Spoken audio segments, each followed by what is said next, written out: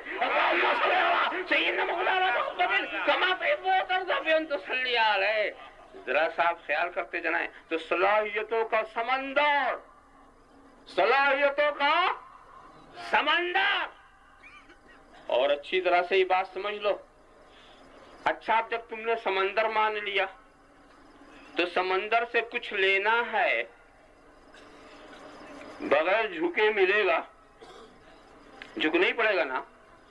بڑا زوردار سر لوگ ہلا رہے ہیں. ایک صاحب نے کہا نہیں جناب بغیر جھکے ہم لیں گے، اکڑ کے لیں گے. کہا کیسے؟ کہا ڈول میں رسی باندھیں گے اور ڈول کو سمندر میں ڈالیں گے، خود اکڑے رہیں گے، خود اکڑے رہیں گے اور کھینچ لیں گے. تو ہم نے کہا اچھا اگر تو ایسے ہی لے گا تو اتنا تو مانے گا نا کہ سمندر سے لینے کا دو طریقہ، یا تو جھکو یا اس رسی کو پکڑو جو وہاں تک جاتی. اب دو طریقے آ گئے. صرف اکڑ سے کام نہیں چلا، کام تو پکڑ سے چلا تھا.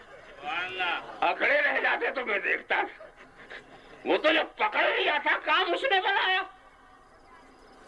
تو پکڑنا تو ضروری، اور کوئی پکڑے بھی نہیں تو اب کیا اسے ملے گا؟ نہیں، ایسی بات نہیں ہے.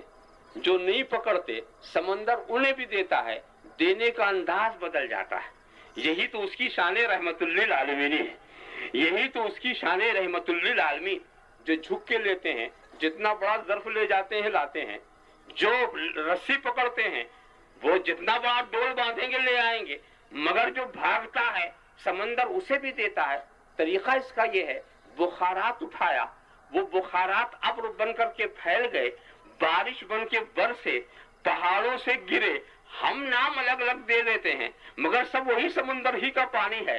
جب پہاڑوں سے گرے ہم نے کہا یہ آبشار ہیں، جب آگے نالے بنے ہم نے کہا یہ نالا ہے، اور بڑے ہوئے ہم نے کہا یہ ندی ہے، یہ دریا ہے، اور پھر اس کے بعد نام بھی ہم نے دے دیا، یہ گھاگرا ہے، یہ گنگا ہے، یہ نرمدا ہے، یہ تاپتی ہے، یہ جمنا ہے، یہ فلاں ہے، یہ فلاں ہے. نام ہم دیتے چلے گئے مگر یہ سب اسی سمندر کا پانی. ہم نے پوچھا اے دریا ہو جاتے کدھر ہو؟ کہا جہاں سے آئے تھے وہیں جا رہے ہیں، جہاں سے آئے تھے وہیں جا رہے ہیں. جب تک وہاں پہنچیں گے نہیں سکون نہیں رہے گا، اطمینان نہیں رہے گا. ہم وہاں پہنچ کے رہیں گے. ہمیں راستہ دے دو، پہاڑوں سے بھی کہہ دیا ہمارا راستہ نہ روکو، جنگلوں سے کہہ دیا ہمارا راستہ نہ روکو، آبادیوں سے کہہ دیا ہمارا راستہ نہ روکو. روکو گے تو ہم تمہیں تباہ کر دیں گے، ٹکڑے ٹکڑے کر دیں گے. جب تک وہاں نہیں پہنچیں گے ہمیں سکون نہیں آئے گا، جب تک وہاں نہیں پہنچیں گے ہمیں سکون نہیں آئے گا. تو اسی سمندر سے نکلے اسی طرف جا رہے ہیں. یہی تو ہوا، سمندر رسالت سے بخارات اٹھے. ہم نے کہا یہ صحابہ ہیں، جب پھیل گئے ہم نے کہا یہ تابعین ہیں، جب برس گئے تو ہم نے کہا یہ صالحین ہیں، اور جب بہ کے نکلے تو ہم نے کہا یہ قادری دریا ہے، یہ چشتی دریا ہے، یہ نقشبندی دریا ہے، یہ سہروردی دریا ہے. اور ان دریاؤں کا رخ بھی مدینے کی طرف ہے. ہم نے پوچھا کہاں جا رہے ہو؟ کہا جہاں سے آئے تھے وہی جا رہے ہیں، جہاں سے آئے تھے وہی جا رہے ہیں.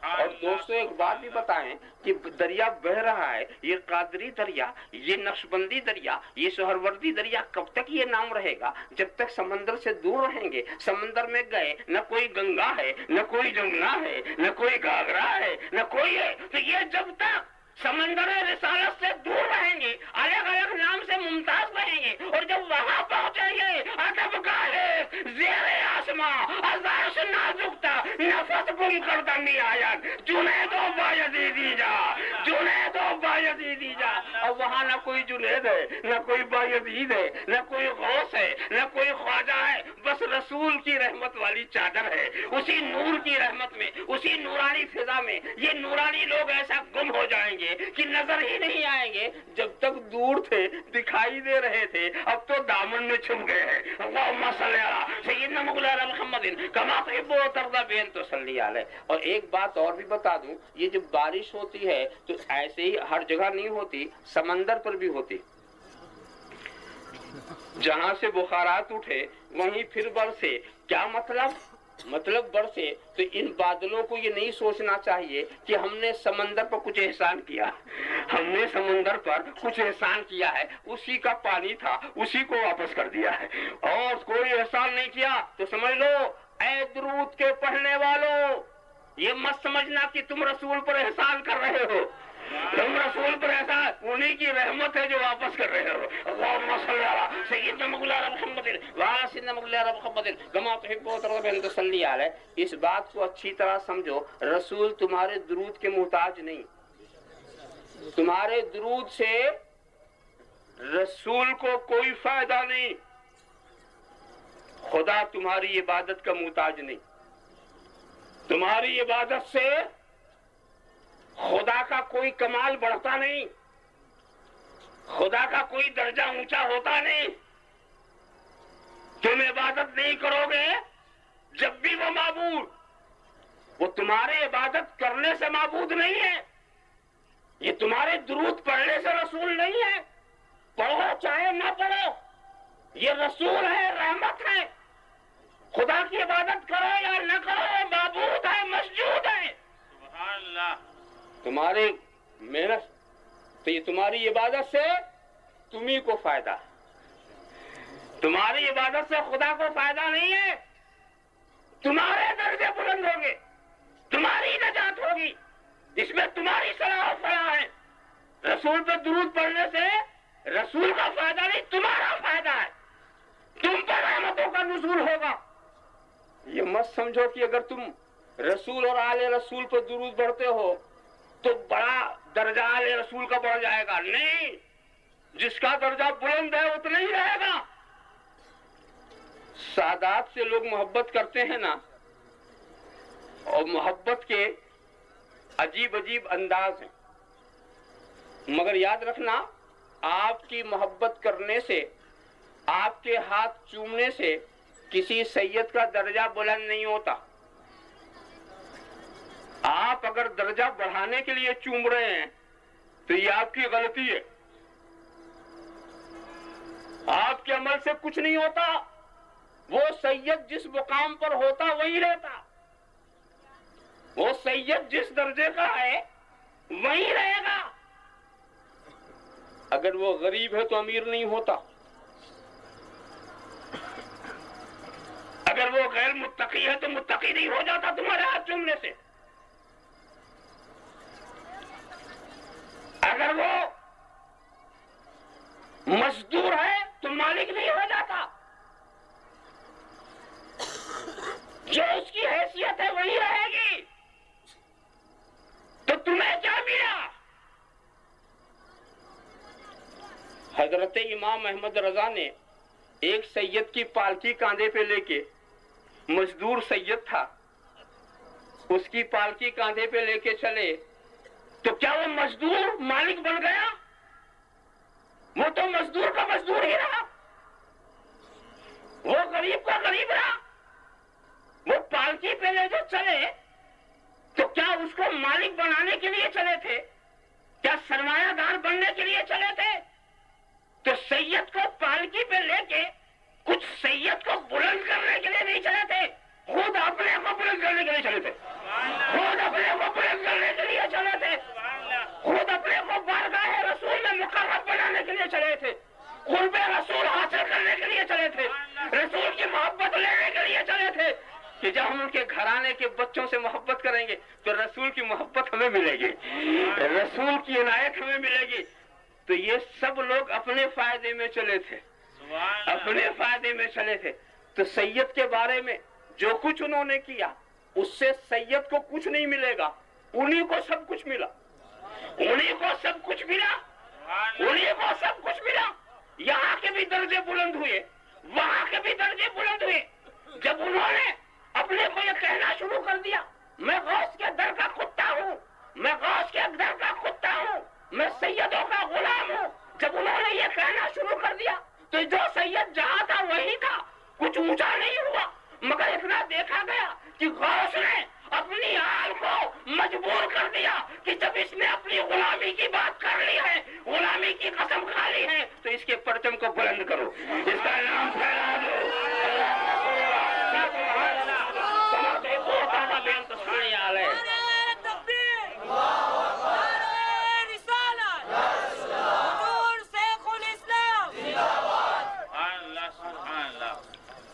تو تم خود محتاج ہو کہ نبی اور آل نبی سے محبت کرو، اس میں نہ نبی کی ضرورت ہے، نہ نبی کو تمہاری ضرورت، نہ آل نبی کو تمہاری ضرورت، کوئی ضرورت نہیں۔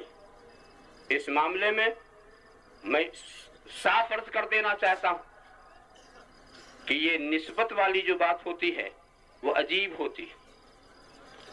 فضیلت ایک علم سے حاصل ہوتی ہے، اس فضیلت سے انکار نہیں کیا جا سکتا، مگر ایک نسبت حاصل ہوتی ہے وہ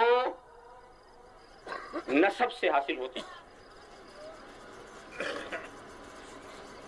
نسب سے جو فضیلت حاصل ہوتی ہے اس میں اور علم سے جو فضیلت حاصل ہوتی ہے اس میں ایک فرق ہے، وہ سمجھے رہو۔ نسب والی فضیلت جو ہے وہ ذاتی، یہ میری بات نہیں ہے، یہ امام احمد رضا کی بات ہے، سبحان اللہ۔ اور علم کی جو نسبت جو فضیلت حاصل ہوتی ہے وہ وصفی ہے۔ نہیں سمجھے؟ ذاتی وصفی کیا؟ نسب سے جو فضیلت ہوئی وہ ذاتی ہے اور علم سے جو حاصل ہوتی ہے وصفی ہے۔ کیا مطلب؟ ذات سے ذات جدا نہیں ہوتی، سبحان اللہ۔ تو جو ذاتی نسبتیں ہیں، جو ذاتی فضائل ہیں وہ کم نہیں ہوتے، وصف تو ذات سے جدا ہو جاتا ہے۔ علم ختم ہو سکتا، علم ذہن سے نکل سکتا، علم بیکار ہو سکتا ہے، تو یہ وصفی جو نسبتیں ہوتی ہیں اس میں کسب و اختیار کا دخل ہوتا۔ بڑے نازک موڑ پر میں آپ کو لے چل رہا ہوں۔ کسب و اختیار کا دخل ہوتا، اور جس میں آپ کے کسب کا دخل ہو وہ رہ بھی سکتی ہے، ضائع بھی ہو سکتی ہے، اس کو بہت بچانا پڑتا۔ مگر جو خدا کے فضل سے ملے، نہ کوئی کسب، نہ کوئی اختیار، نہ کوئی محنت، خدا کے فضل سے ملے تو فضل کا سایہ کبھی سر سے نہیں ہٹتا، فضل ہمیشہ فضل ہی رہتا۔ تو جو چیز فضل والی ہو وہ کسب والی جو ہے خطرے میں رہتی ہے۔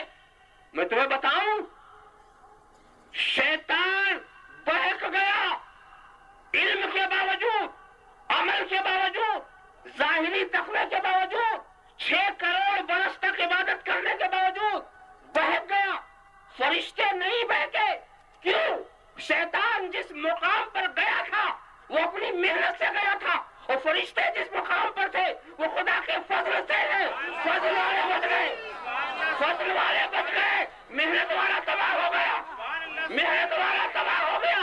اسی لیے محنت کر کے جو کچھ لوگ حاصل کریں انہیں ڈرنا چاہیے، کبھی نہ کہیں وہ تباہ نہ ہو جائے، کہیں ان کی محنت غارت نہ ہو جائے، کہیں ان کی محنت ان کے چہرے میں مار نہ دی جائے۔ فضل والوں سے ٹکر لینا یہ بڑی خطرناک بات ہے۔ اللہم صلی علی سیدنا مولانا محمد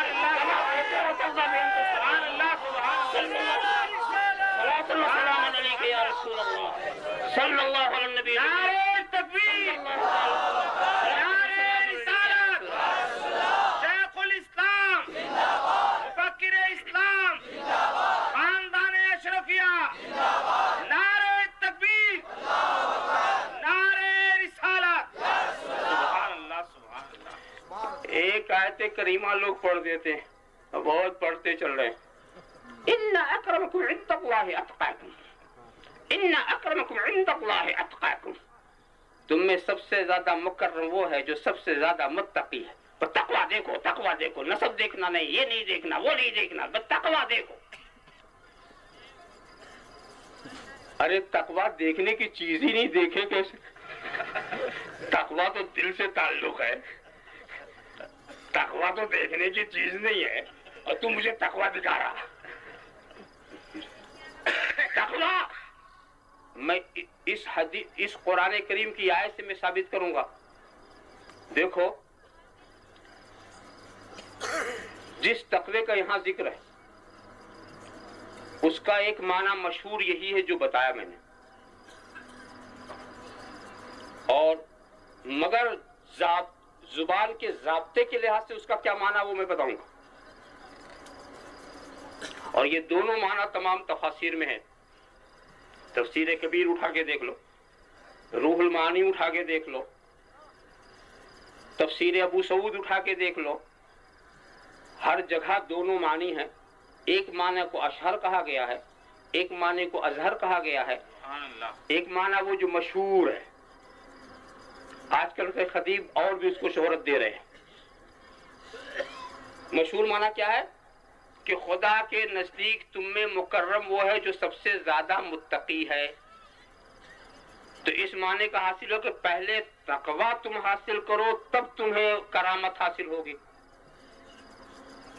پہلے تقویٰ حاصل کرو تب کرامت حاصل ہوگی. اس مشہور معنی کا مطلب یہ ہے. اب میں ہٹ کر کے ایک بات کہنا چاہتا ہوں. پھر وہی زبان و بیان کی بات آ گئی نا، اور پھر وہی منتر پڑھنے کا وقت آ گیا. مگر میں ذرا ہلکا کروں. ان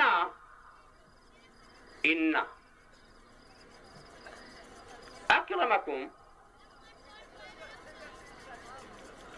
عند اللہ اتقاکم. اب اس کی مثال پہلے ایک الگ سے مثال سے دوں. ان زیدن قائم، ان زیدن قائم، بے شک زید کھڑا ہے. تو زید ذات کا نام ہے اور قیام اس کی صفت ہے. تو قیام کو ہم نے کہا زید کھڑا ہے. اس کو یہ لوگ کیا کہتے ہیں، انا کا اسم ہے زید، اس کی خبر ہے قائم. تو خبر جو ہوتی ہے وہ اسم کے لیے ثابت کی جاتی ہے، معمول ہوتی ہے. بے شک زید کھڑا ہے.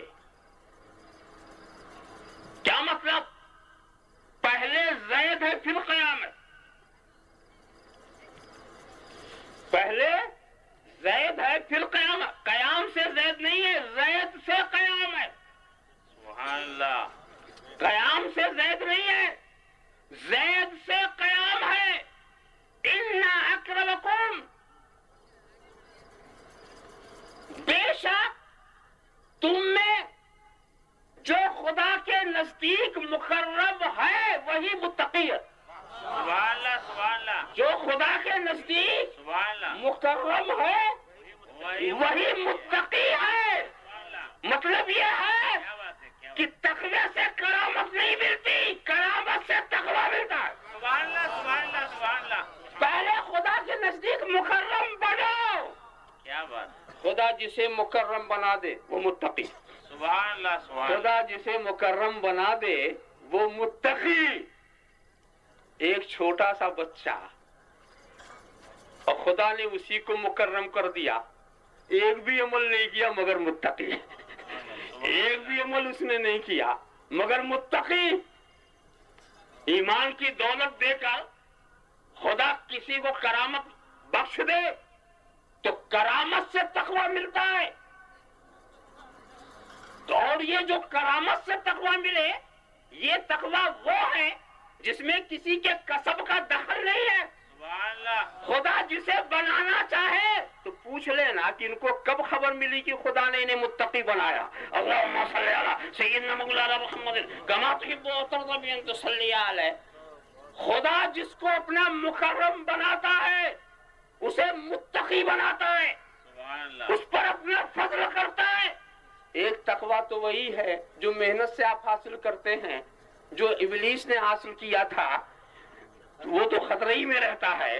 اور ایک تقویٰ وہ ہے جو خدا کے فضل سے حاصل ہوتا ہے، جو ملائکہ کو حاصل تھا وہ بچے رہ گئے. تو تقوی خدا کے فضل سے حاصل ہوتا. تو دوستو محنت والی جو چیز ہے اس کو بچانا بھی بڑی مشکل کام ہے، اور فضل والی جو چیز ہے اگر اسے بچانا نہیں ہوتا تو فضل کرتا کیوں؟ سبحان اللہ. فضل کرتا کیوں؟ عمل ضائع ہو سکتا ہے، نسب نہیں ضائع ہوتا. کل نسب و سبب منقطع یوم القیامہ الا نسبی و سببی. ہر نسب اور ہر سبب قیامت میں ختم ہو جائے گا. میرا نسب میرا سبب یہ نہیں ختم ہوتا، سبحان اللہ. یہ منقطع نہیں ہوتا. دیکھیے دو چیزیں سرکار نے رکھی ہیں، اس میں ایک فضل والی چیز ہے اور ایک کسب والی چیز. نسب تو آپ جانتے جو رسول کی آل ہے، لوگوں نے آل میں بھی حجت لگانی شروع کر دی. کون آل ہے کون آل ہے، اس میں بھی چکر چل گیا. ایک محقق نے تو کہا کہ ہر عالم آل رسول ہے، ہر عالم آل رسول ہے. اور جب ان سے کہا آل رسول پر زکوٰۃ حرام تو نکل گئے. پھر عربی کو مجھے لگے اب میں آل نہیں ہوں. ارے زکوٰۃ کھانے کے لیے حال ہونے سے نکل گئے، حال ہونے کے لیے سے نکل گئے، اور جو مرید کرنا ہوا تو عالم میں داخل ہوگا. عجیب حکمتیں نکالتے. تو آج سے مراد ہماری وہی ہے جس پہ زکوٰۃ حرام. یہی رسول کے گھرانے والے. تو اب دیکھو سبب کا ہے، تو یہ رشتہ نسبی رشتہ رسول کا ٹوٹنے والا نہیں ہے. اب رہا وہ سببی رشتہ یعنی رشتہ غلامی. رسول کا رشتہ غلامی بھی قیامت میں نہیں ٹوٹے گا. جو بات قیامت کی ہو رہی ہے، نہ نسب ٹوٹے گا نہ رشتہ غلامی ٹوٹے گا قیامت میں. فرق یہ ہے کہ اگر تو رشتے غلامی کو دنیا میں بچا کے لے گیا تب، اگر یہی توڑ دیا تو پھر وہاں بچنے کا سوال کیا. اور نسب کا تو معاملہ یہ نہ یہاں ٹوٹے گا نہ وہاں ٹوٹے گا.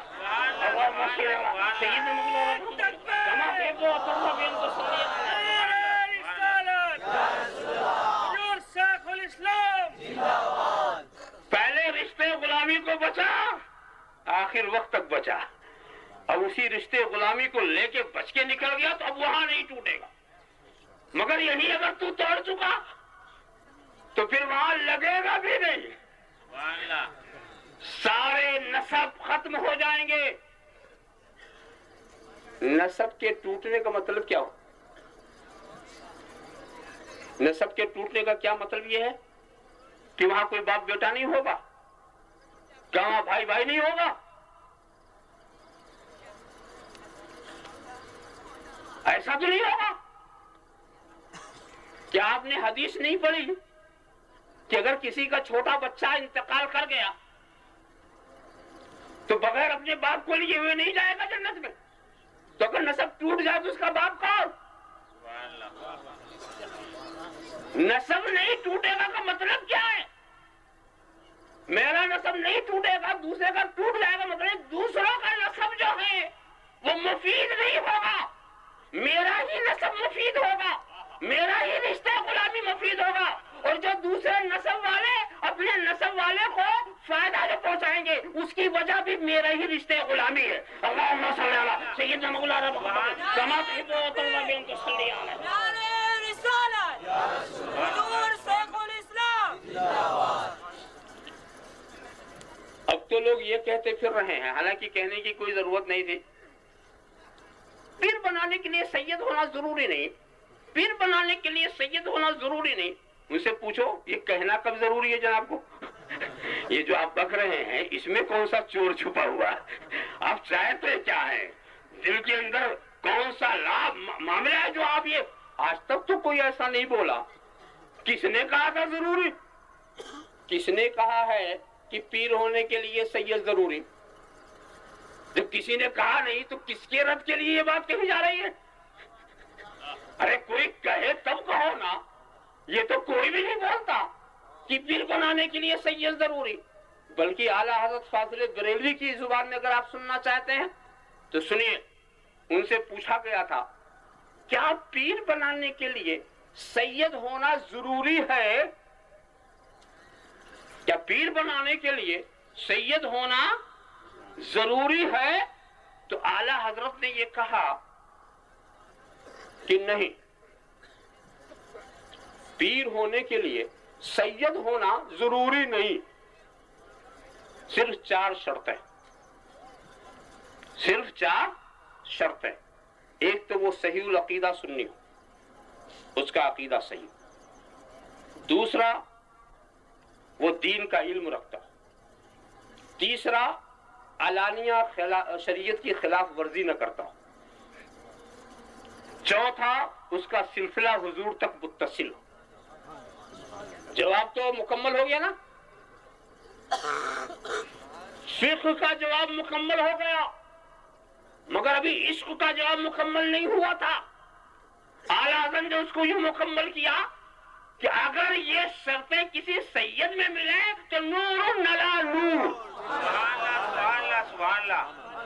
حالانکہ یہ کہنے کی ضرورت نہیں تھی، مگر عاشق تھے نا، کیسے نہ بولتے، عاشق تھے نا کیسے نہ بولتے۔ وہ صرف نعرہ لگانے والے تو نہیں تھے، وہ تو جانتے تھے نا۔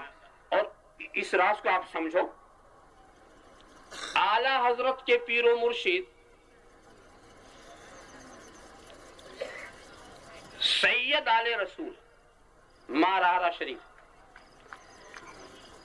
پوچھو کہ اعلیٰ حضرت کے باپ میں کیا کمی تھی؟ اس دور کے اکابرین علماء میں تھے، محقق بریلوی کے نام سے انہیں یاد کیا جاتا تھا، ممتاز ترین علماء میں ان کا شمار ہوتا تھا۔ نہ علم کی کمی نہ عمل کی کمی، یہ مارہرا کیوں گئے؟ گھر میں موجود دولت تو بریلی سے سفر کیوں کیا؟ اور صرف یہی نہیں، باپ نے بھی سفر کیا، باپ نے بھی سفر کیا بریلی، بیٹے کو بھی لے گئے۔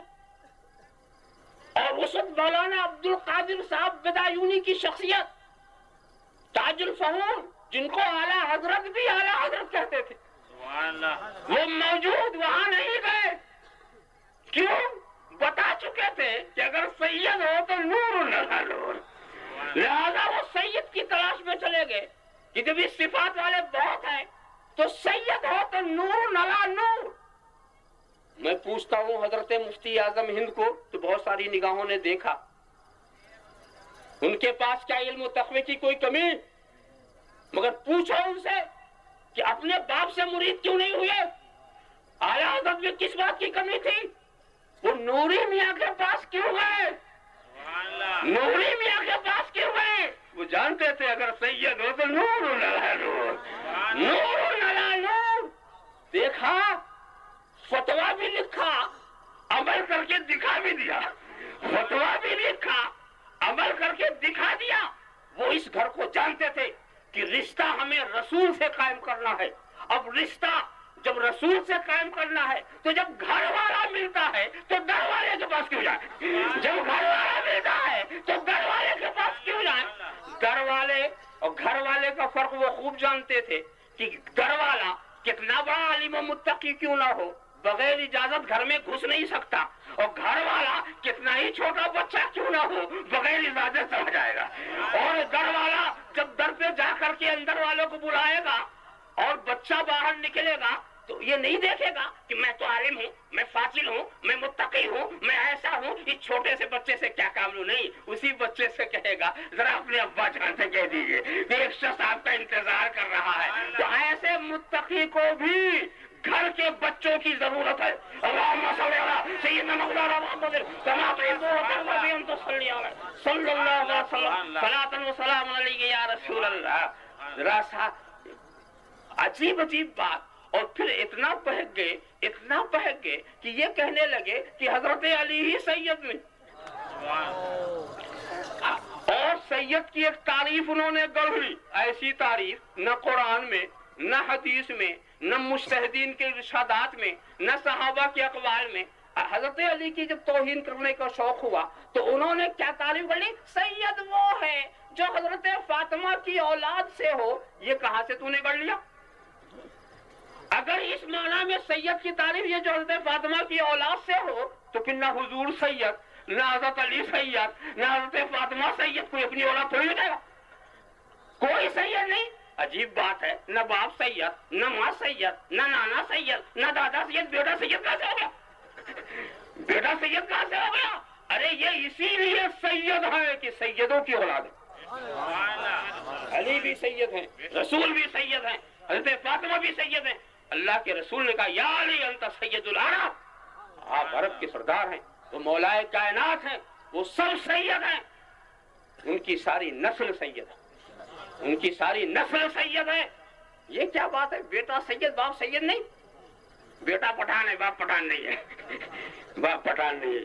یہ عجیب رشتہ ہے، عجیب طریقہ. یہ سب کہنے کی ضرورت کیا تھی؟ اپنی عظمت کو بتانے کے لیے اہل بیت کی توہین کرنے کی ضرورت کیا تھی؟ اب آپ سوچیں کہ انسان کے دل میں جب خلل کوئی پیدا ہوتا ہے تو یہی میں کہتا ہوں کہ رسول کی تعظیم کرنے والوں، آل رسول سے محبت کرنے والوں، اس میں تمہاری بھلائی ہے، رسول کی بھلائی نہیں ہے، آل رسول کی بھلائی نہیں. یہ جہاں ہے وہی رہیں گے، یہ جہاں ہے وہی رہیں گے. یہ اگر مزدور ہے تو آقا نہیں بنتے، یہ اگر غیر متقی ہے تو متقی نہیں بنتے. یہ اپنے عمل اور اس کے یہ کیسے بھی ہے. اب خدا ان پر فضل کرنا ہی چاہتا ہے تو تمہیں بگڑتا کیا؟ یہ کیسے بھی ہو، گنہگار کس کے ہیں؟ خدا کے ہیں نا. گنہگار کس کے ہیں؟ خدا کے ہیں. چھوڑ دو ان کو خدا کے حال، خدا کی بارگاہ میں ان کے حال پہ چھوڑ دو. وہ ہر حال میں اگر ان سے راضی ہو اور یہ طے کر لے کہ ہم ان کو صاف پاک کر کے ہی اٹھائیں گے، صاف پاک کر کے اٹھائیں گے، طے کر لیا. اس میں بھی اعلیٰ حضرت کا عشق دیکھو کیا بولتا ہے. مولانا عبد القادر صاحب بدایونی اور اعلیٰ حضرت فاضل بریلوی میں اختلاف ہو گیا. اعلیٰ حضرت فاضل بریلوی میں اختلاف ہو گیا. کیا اختلاف؟ مولانا عبد القادر صاحب کا کہنا یہ تھا کہ سید سے کفر سرزد ہو سکتا ہے مگر مرنے سے پہلے توبہ کی توفیق ملے گی، اس لیے کہ خدا نے خوب پاک کرنے کا اپنے ذمہ کرم میں لے لیا. مگر اعلیٰ حضرت کا عشق کچھ آگے بولا کہ نہیں، سید سے کفر جیسی نجاست سرزد ہی نہیں ہو سکتی. کفر جیسی نجاست انما یرید اللہ لیذهب عنکم الرجس اہل البیت ویطہرکم تطہیرا. اللہ نے یہ ارادہ کر لیا ہے رسول کے گھر والوں تمہیں خوب پاک کرے. میں یہاں پر بہت ہی زیادہ علمی نقطے کی طرف ذہن کرو. لیذهب عنکم الرجس، اعلیٰ حضرت کی دلیل بتا دوں. لیذهب عنکم الرجس یہ کہا، یہ نہیں کہا لیذهب عنکم ارجاسکم، یہ نہیں کہا. یہ نہیں کہا کہ اللہ نے ارادہ کیا ہے کہ تم سے تمہاری نجاستوں کو دور کر دے. اگر یہ ارادہ ہوتا نا کہ اللہ نے یہ ارادہ کیا ہے کہ اے اہل بیت تم سے تمہاری نجاستوں کو دور کر دے تو ثابت ہے پہلے نجاست لگی پھر دور کی گئی. ارجاسکم، تمہاری نجاستوں کو دور کر دے تو اس سے کیا ثابت ہوگا؟ پہلے نجاست لگی پھر خدا نے اپنے فضل سے دور کر دی. اعلیٰ کہتے نہیں آئے تو یہ ہے لیذهب عنکم الرجس، تاکہ تم سے نجاست دور رکھے، دور رکھے. نجاست کو وہ آنے ہی نہیں دے گا، کفر کی نجاست کو وہ آنے ہی نہیں دے گا. دیکھا آپ نے؟ تو یہ سب کیا ہے؟ یہ خدا کا فضل ہے، یہ خدا کا فضل ہے. تو فضل والوں سے نہیں ٹکرانا چاہیے اور فضل والوں سے نہیں لڑنا چاہیے. اب اعلیٰ حضرت سے وہ بھی سن لیجئے کہ حضرت علی سید ہے، وہ بھی اعلیٰ حضرت سے سن لیجئے. نعرہ لگانے سے علم نہیں آتا، سبحان اللہ. پڑھو ذرا اعلیٰ حضرت کو.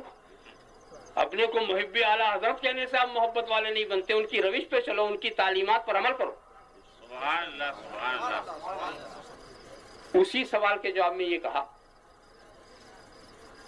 کہ اگر پیر کے لیے سید ہونا ہم ضروری قرار دیں تو چاروں سلسلے باطل ہو جاتے ہیں. اب اعلیٰ حضرت کا ایک محققانہ لب و لہجہ کیا کیوں؟ اس لیے کہ سلسلے قادریہ اس لیے باطل ہو جائے گا کہ حضرت غوث پاک سے اور حضرت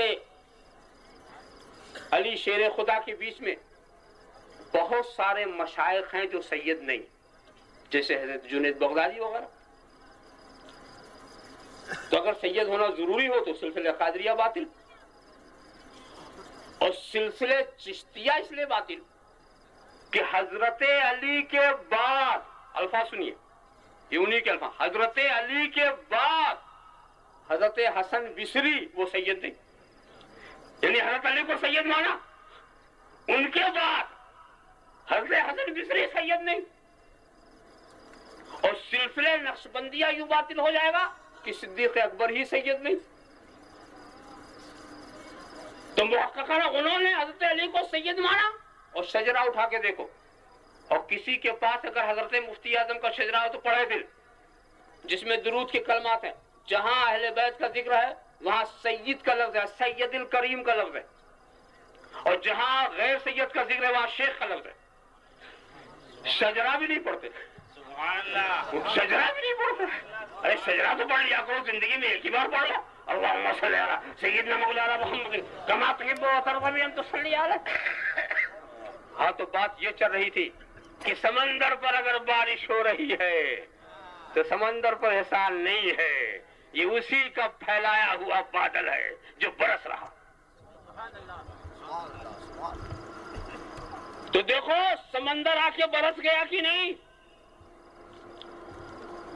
تم بھاگے تھے تو بادل بن کے برس گیا، جھوپڑی پہ برس گیا، ایوانوں پہ برس گیا، پہاڑوں پہ برس گیا، وادیوں پہ برس گیا.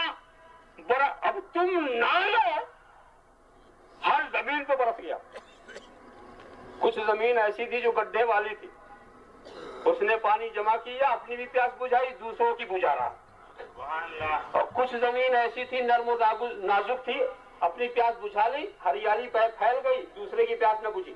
اور کچھ زمین ابھری گنبد کی طرح گول، پتھر کی طرح صاف، تو پانی اس پر بھی برسا مگر نیچے چلا گیا، اس کو کچھ نہیں ملا. نہیں ملا نا. لینا تھا تو محبت کا گداز پیدا کرتے، عشق کی گہرائی پیدا کرتے. ایسے نہیں ملتا تو گنبد کو کچھ نہیں ملا. ایسی بات نہیں، اگر گنبد کو کچھ نہیں ملا تو رحمت للعالمین کیسے؟ گنبد کو بھی ملا. کیا ملا آپ پوچھیں گے؟ گنبد کے اوپر جو گرد و غبار تھے وہ جھڑ گئے، جو خس و خاشاک تھے بڑھ گئے. دل میں ٹھنڈک نہیں گئی، چہرہ بدل گیا. دل میں کہ جو چہرہ بدلے ہوئے نظر آ رہے ہیں یہ بھی اسی رحمت کا صدقہ ہے. اللہم صلی علی سیدنا مولانا محمد کما تحب و ترضى ان تصلی علیہ. ذرا صاحب دیکھتے چلے جائیں، پتھر کی طرح سے برس گیا. یہ بین الاقوامی سمندر ہوتا ہے، یہ سبھی کا ہوتا ہے. یہ صرف رئیسوں کا نہیں ہے، تمنگروں کا نہیں ہے، یہ غریبوں کی جھوپڑی بھی برستا ہے. سورج کسی ایک کا نہیں ہوتا، سبھی کو نور دیتا ہے. تمہارے گھر نور پہنچاتا ہے، سورج تمہارے گھر نور پہنچاتا ہے. اور اگر تم گھر میں گھس گئے تو دروازے سے نور پہنچاتا ہے. اور اگر تم نے دروازہ بھی بند کر لیا تو بھی سورج گھبراتا نہیں ہے، کوئی سوراخ ہے اسی میں سے پہنچا دیتا ہے، تھوڑا سا پہنچا دیتا ہے. اور اگر تم نے پیچھے چادر لگا لی پھر بھی سورج وہیں لگا ہے گا، کبھی تو کھلے گا. ادھر کھلا ادھر نور گیا، ادھر کھلا ادھر نور گیا. اور اگر تم نے تالا چڑھا دیا چابی بھی گم ہو گئی تو اب سورج کیا کرے؟ ختم اللہ علی قلوبہم وعلی سمعہم وعلی ابصارہم غشاوہ. اب ایسا پردہ پڑ گیا تو سورج ہی بیچارہ کیا کرے؟ اللہم صلی علی سیدنا مولانا محمد کما تحب و ترضى ان تصلی علیہ. اور ایک بات بڑی اچھی ہے کہ سمندر ہمارے پاس دریا بن کے بہ گیا، ورنہ سمندر کا پانی پینے کی کیا ہم میں صلاحیت ہے؟ سمندر سے فائدہ وہ اٹھائے جو سمندر میں رہے.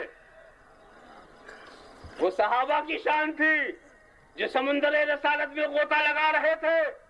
ہم میں جب استعداد نہیں تھی تو فلٹر کر کے وہ پانی آیا ہمارے پاس تاکہ ہم اسے پی سکیں، ہم اس میں رہ سکیں. ہمارے مزاج کے مطابق دریا بہ گیا. یہ اولیاء کرام کے جو دریا ہیں یہ ہمارے مزاج کے، مگر سنو یہ ندی ہے، ندی سمندر نہیں ہے. وہاں نہیں جھکے تھے تو آ کے برس گیا تھا، یہاں نہیں جھکو گے تو یہ نہیں برسنے والے. یہ بغیر جھکے نہیں دیتے. ولی اور نبی کا فرق سمجھو. نبی آ کے برس جاتا ہے، ولی جب جھکاتا ہے تب دیتا ہے. ولی بغیر جھکائے نہیں دیتا، نبی تو آ کے برس جائے گا. اس میں تو رحمت للعالمین کی شان ہے. مگر جھکاؤ جھکاؤ کے لفظ سے تم غلط فہمی میں مت پڑنا. میں محبت کے جھکاؤ کی بات کرتا ہوں، میں عقیدت کے جھکاؤ کی بات کرتا ہوں، میں اطاعت اور پیروی کی جھکاؤ کی بات کرتا ہوں. عبادت کا جھکاؤ نہیں. عبادت کا جھکاؤ تو صرف خدا کے لیے. عبادت کا جھکاؤ. اور ہم تو یہی دیکھتے ہیں کہ جھکنے والے ہی بچے، جھکنے والے بچ گئے. حضرت آدم کی عظمت کے آگے جو جھک گئے وہ بچ گئے، جو اکھڑ گیا وہ اکھڑ گیا. سبحان اللہ. ابا واستکبرا، انکار کیا، اپنی بڑائی چاہی، اکھڑ گیا. دیکھا آپ نے، یہ تو ایک دن آپ نے بھی سنایا تھا.